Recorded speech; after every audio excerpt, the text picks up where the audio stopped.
Every family that actively celebrates Christmas has its own movie that they watch annually to usher in or encapsulate the season. For some families, that movie might be Elf, for others it could be The Polar Express, and others still might appreciate National Lampoon's Christmas Vacation or The Santa Claus. Growing up, I would make sure to watch the first 2 Home Alone movies, A Christmas Story, and It's a Wonderful Life at least once a year, and I still follow those traditions faithfully. There is one more movie I watch every year, though, that does not get anywhere near as much attention as it rightfully deserves. This film is one that I have always deeply appreciated, and into my adult years has continued to be a formative part of my love for cinema. That film is The Muppet Christmas Carol. Charles Dickens' classic novel has been adapted countless times, perhaps more than any other novel that's out there. But for me, having grown up with the Muppet version, that has always been good enough for me. Granted, the only other version I can recall having seen is the much shorter Mickey's Christmas Carol, but there are a few big reasons why the Muppet adaptation is such an essential part of my Christmas movie traditions, and why it's a practically perfect adaptation of its source material. Today, I just wanted to take this brief opportunity to share why The Muppet Christmas Carol is a truly great film and one of the most underappreciated Christmas movies. Even though you probably already know Charles Dickens' story by heart, please be aware that I will be spoiling a lot of specific moments from this particular adaptation of the film. You have been warned. What stands out to me the most nowadays, after having seen The Muppet Christmas Carol countless times throughout my life, is that it has a strong mastery over tone. The original novel is the epitome of a Christmas ghost story, so it might seem counterintuitive to take that type of narrative and make a goofy, self-referential comedy out of it given how meta the Muppets typically are. But it's in the film's first few scenes that it proves how effectively it pulls everything off. We're introduced to Gonzo, who is standing in as an omniscient Charles Dickens narrator, and his companion Rizzo the Rat is, well, playing himself. The two exchange jokes and have some nice banter to settle in the audience before Rizzo then asks Charles Dickens to begin telling the story, starting with the words, "The Marleys were dead to begin with." Oh, pardon me?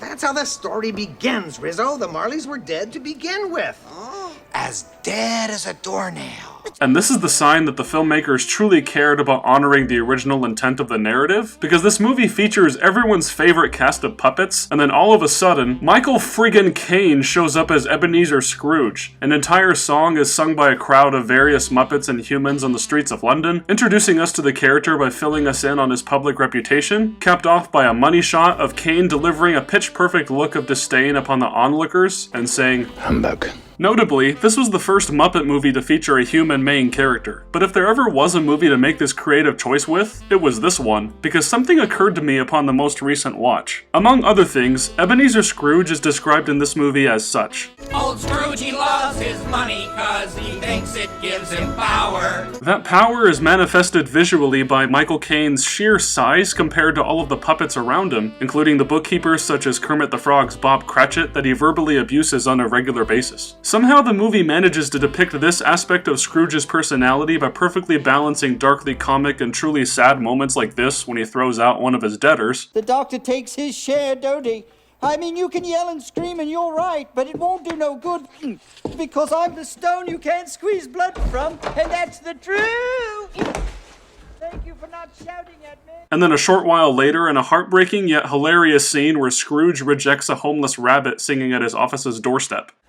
What do you want? A penny for the song, Governor?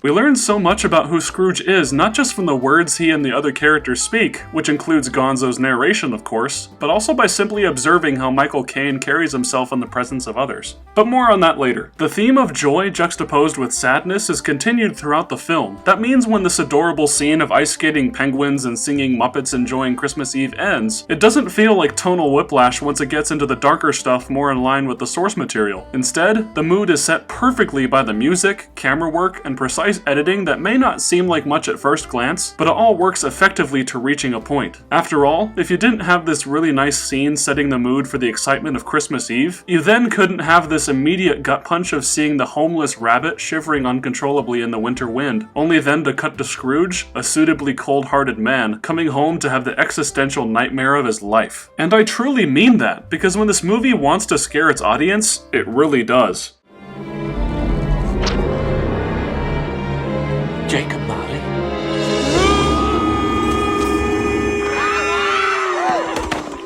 There are multiple moments like this throughout the film that always spooked me as a kid, such as what you just witnessed, Scrooge apprehensively moving from one room to the next, the moment when he realizes he is actually being haunted,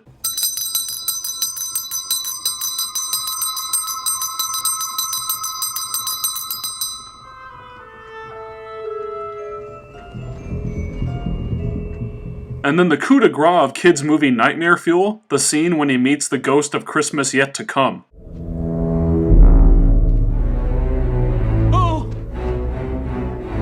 But then again, I wasn't ever terrified by this movie in the way that goes against what the filmmakers intended. I was always mesmerized by these scenes as a kid, and they clued me into the fact that the jaws of hell were literally gaping at Scrooge. This way, when you hear the song Marley and Marley, it's not just a catchy tune that takes advantage of Statler and Waldorf's brand of sardonic humor, it's also a wake-up call for Scrooge to realize that if he does not change his ways, he's doomed to a miserable afterlife of suffering and regret. The message is the same as what Dickens shared in his original novel, but the method of delivery with these musical numbers, puppets, and lighthearted jokes simultaneously make the admittedly depressing story palatable for all audiences and making the sad moments hit harder. I think it's because the movie understands that you can't truly experience sadness without also experiencing joy. Give someone too much depressive material all at once and they become desensitized to it. Going through the same highs and lows as Scrooge keeps the audience on the same emotional plane as him, eventually making the viewer empathize with the man who they've seen viciously abuse others in a lesser socioeconomic status than him. The film consistently follows this pattern in each of Scrooge's encounters with the ghosts. When revisiting the past, Scrooge feels nostalgic when seeing himself studying in his old classroom, later feeling excitement over witnessing the workplace of his young adulthood, and reminiscing on good times spent on Christmases of years past with people he truly considered friends. That happiness is then cut tragically short when he's reminded of how his misplaced trust in money and business success drove away the love of his life. And by the way, can I just say how horrible of a decision it was to cut When Love Is Gone from the theatrical version of this movie? I had grown up watching the VHS and DVD version of the Muppet Christmas Carol with this song included in the cut, and as typical of an emotional ballad the song itself may seem, it is such a crucial moment for understanding why Scrooge rejected the notion of love throughout much of his life. Not only that, it's incredibly powerful watching Michael Caine join in this emotionally charged duet, only for him to get choked up in the middle of his verse and reach a point where his emotions keep him from singing anymore. The rawness of the sorrow that comes through Michael Caine's countenance is crucial for getting the audience on his side as his inner feelings unravel, and even though you get a glimpse of that and how the scene is cut together in the original film, this song makes the whole thing better. Check out this scene by clicking on the link I've provided in the description. The scene is not the end of the movie successfully flip-flopping between positive and negative emotion though, because then the scenes with the Ghost of Christmas Present hit, and we get moments where Scrooge cracks genuine smiles like this, and the absolutely precious moment when Scrooge tries to dance. Only then does Scrooge get the realization that if nothing changes, his only living relatives would mock him in front of their friends, his most trusted employee's family would hold him in disdain, and that the young Tiny Tim will die. And then everything just comes full circle in the climax when Scrooge is confronted with the terrifying reality that he too would also die without having a chance at redemption should nothing change. I know this is how the original story goes, but were it not for Michael Caine's incredible work as Scrooge, this would have been yet another soulless attempt at retelling a very rehashed story. The sight of this veteran, Oscar-winning actor traveling through the many valleys of emotion, primarily in the presence of puppets, is a truly impressive sight, and combined with everything else I had mentioned, gives the movie a surprising emotional weight that is delivered expertly by the final 10 minutes when Scrooge wakes up on Christmas morning a redeemed man. I feel that this is a huge reason why this movie has gone on to be so underappreciated by modern moviegoers, because not only would they rather watch Christmas movies that are just unadulterated fun, on, they likely underestimate this movie's power simply because it has Muppets in it. But that exact reason is why this story works so wonderfully, because they didn't just use the Muppets for cuteness and humor. It is, first and foremost, a respectful adaptation of the classic story that never loses sight of Scrooge's bout for redemption, and Muppets just happen to be filling in for many of the characters. I truly don't think that anyone would need to see another version of A Christmas Carol after watching this. It has lived on to become a Christmas movie classic in the 28 years since its original theatrical release, and you still have time to catch up with it before the holidays are over and done with for the year, so why don't you? Either way, I hope you have a safe and Merry Christmas. Thank you for watching. God bless us.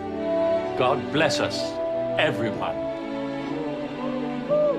The love we found, the love we found, we carry with us, so we're never quite alone. The love we found, the love we found, the sweetest dream that we have ever known. Hey, see you. The love we found, we carry with us, so we're never quite alone. Nice story, Mr. Dickens. Oh, thanks. If you like this, you should read the book. It's in the singing of a street corner choir. It's going home and getting going by the